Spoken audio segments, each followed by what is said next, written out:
You know, at first glance, the Panthers' latest free agent signing is a typical story of a hometown hero. But sports director Nick Carboni here now to tell us how Chris Smith's return to the Carolinas is a whole lot more than that. Hey, Nick. Hey, Bill. You know, Chris Smith is a really happy-go-lucky guy. He's from Salisbury, North Carolina, went to West Rowan High School, and he's carved out a great career and living for himself in the NFL. But this last fall, tragedy struck, and now Smith is doing his best to make sure what happened to him doesn't happen to somebody else.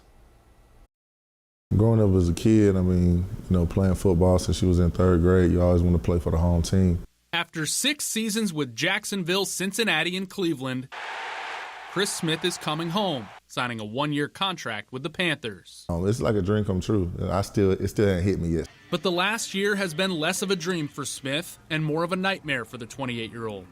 Petara was one of those that was very beautiful. I don't think she knew how beautiful she was. Smith and Charlotte native Petara Cordero were deeply in love and had a baby girl, Haven, in August. She was very excited and nervous at the same time to be a mother. But Petara's motherhood was short-lived. Early one September morning, Smith's car blew a tire and crashed into a median in Cleveland. He and Cordero got out to check the damage when a passing car hit Smith's car, which struck and killed Cordero. She was 26 years old. Knowing how bad she wanted to be a mom, and that was the most hurtful thing for me. Just 5 days after the accident, Smith took the field for the Browns.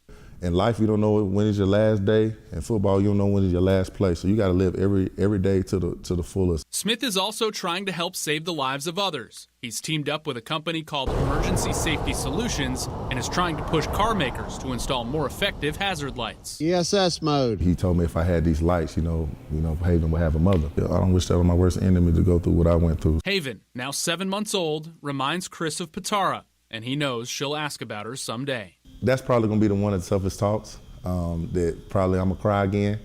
And, I'm one very strong person, but that's one of the toughest talks I'm going to have. So Smith and Emergency Safety Solutions would one day like to see lights like you saw in the piece to be installed into the software of every car in the world. And he's getting ready to start his hometown venture with his hometown team, but this now forever a part, unfortunately, Bill, of his story. So what happened to the woman that was the other woman that was involved in the crash? Yeah, so she admitted that she had been drinking, but she was below the legal limit. She was ultimately not charged with anything in the crash. Well, what a strong man, and that's no easy task, I'm sure, to take on.